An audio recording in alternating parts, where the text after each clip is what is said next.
Bueno, somos Marcos Piedrabuena y Luis Díaz, de segundo de bachillerato B. A continuación vamos a presentar el tema 3, que trata el tema de los ensayos. Las propiedades de los materiales. Dependen del material en sí y pueden ser sensoriales, se pueden distinguir por medio de los sentidos. Ópticas, el material reacciona cuando la luz incide, haciéndolo opaco, por ejemplo, transparente. Térmicas, en función de su conductividad térmica. Químicas, son propiedades químicas la corrosión y la oxidación, por ejemplo. Magnéticas, mide la capacidad de sentirse atraído por un imán. Y mecánicas.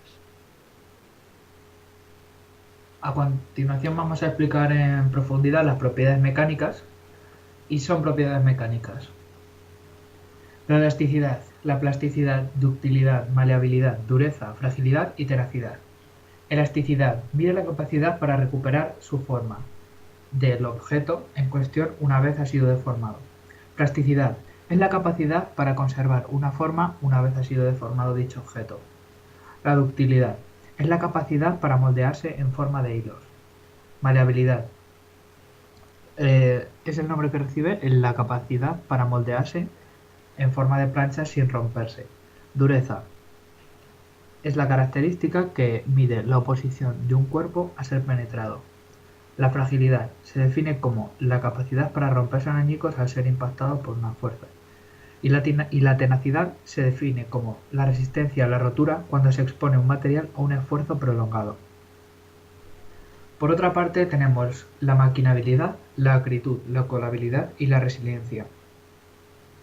La primera característica, la maquinabilidad, mide la facilidad para dejarse cortar formando virutas. Seguidamente tenemos la acritud, que se define como la capacidad de aumentar la dureza de un material al deformarse en frío. También tenemos otra característica como puede ser la colabilidad, que mide la capacidad para, una vez fundido ese metal, ocupar el molde en el que se va a verter. Y por último tenemos la capacidad de resiliencia, que mide la resistencia a los choques o al impacto de fuerzas bruscamente. Los tipos de ensayo.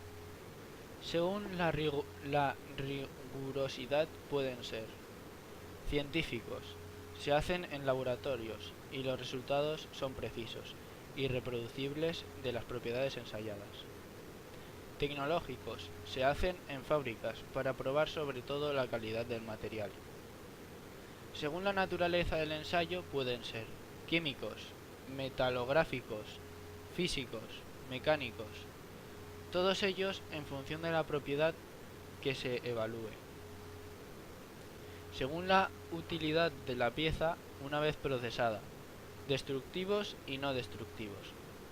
Y luego, según la velocidad de aplicación de sus fuerzas, estáticos y dinámicos.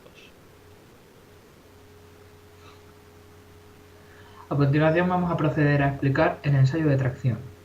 Este mide la resistencia de un material a ser estirado y al recuperar su forma inicial. Los conceptos básicos con unidades y fórmulas son la tensión, que es la fuerza capaz de ser soportada por superficie de la muestra. Aquí tenemos su fórmula, donde la tensión es igual a la fuerza entre la superficie, y las unidades en las que se suele expresar mayoritariamente es newton por metro cuadrado, kilopondio por centímetro cuadrado o kilopondio por milímetro cuadrado. Por otro lado tenemos la deformación, que mide el alargamiento de una varilla por la acción de una fuerza. Su magnitud se representa por epsilon y se define como el incremento de la longitud entre la longitud inicial. Aquí tenemos un gráfico que muestra cómo se suele realizar el ensayo de tracción, en el que la probeta de prueba se estira hasta su rotura.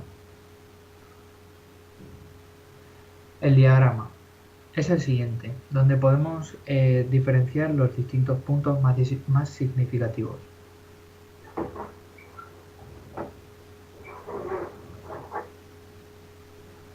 Zona elástica. Va desde el punto 0 hasta el punto E.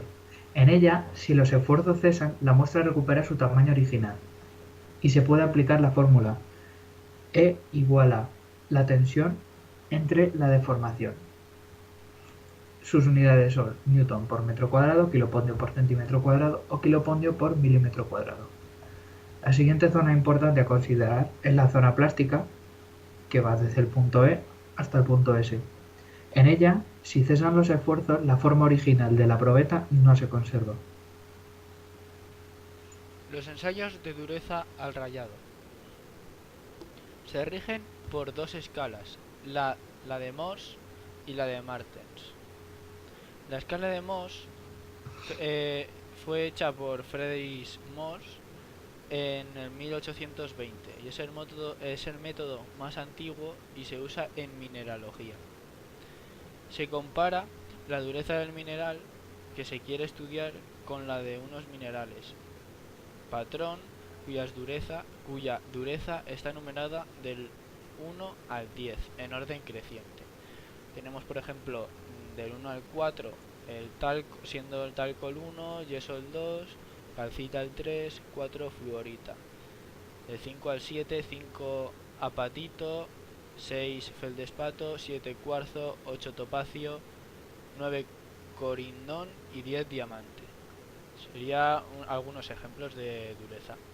También tenemos la dureza de Martens, que es inverso de la anchura de rayado, producido por un cono de diamante aplicado sobre la pieza con una fuerza determinada.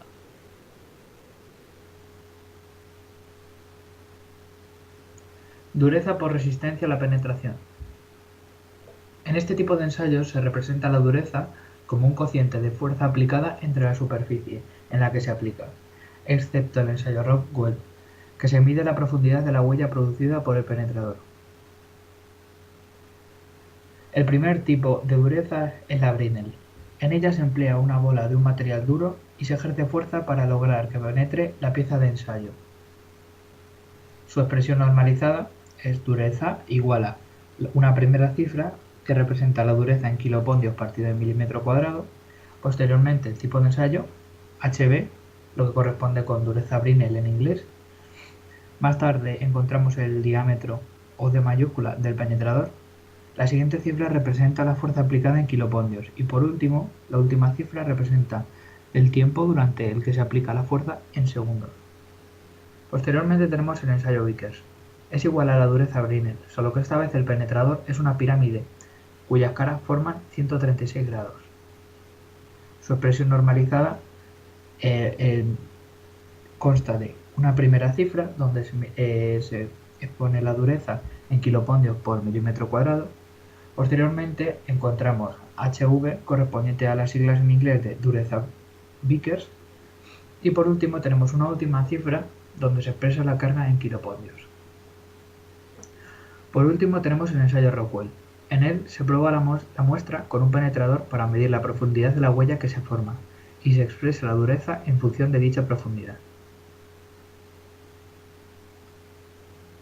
Fórmulas y otras consideraciones.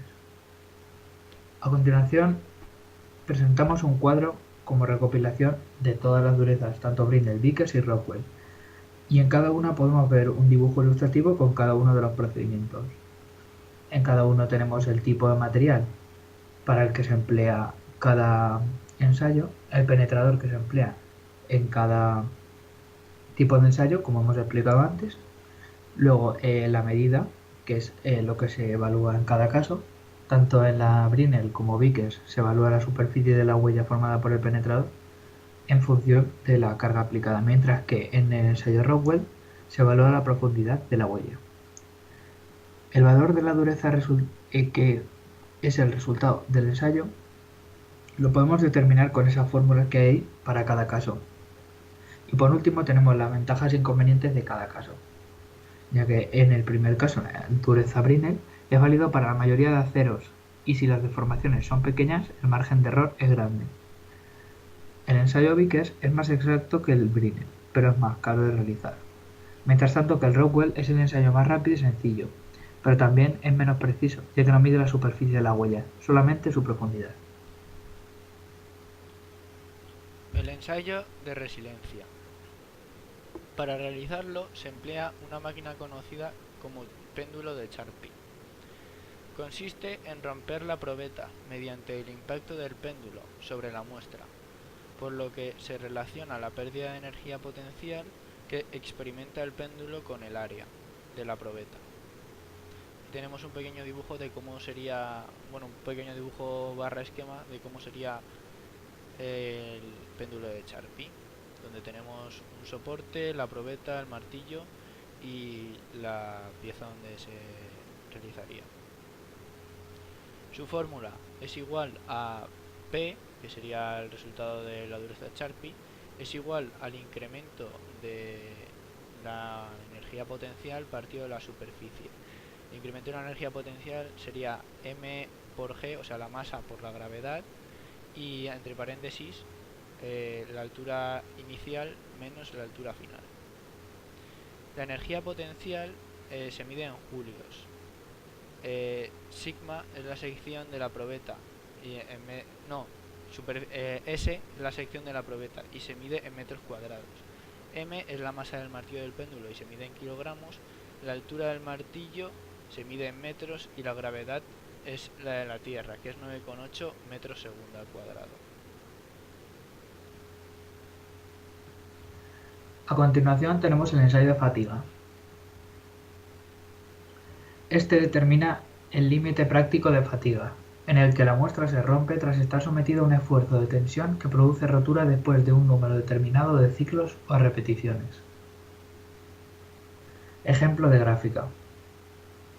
En esta gráfica se representa la amplitud de la tensión, es decir, la carga que se aplica, frente a los ciclos hasta la rotura, siendo este del orden de 10 a la 6 ciclos empleando una escala logarítmica.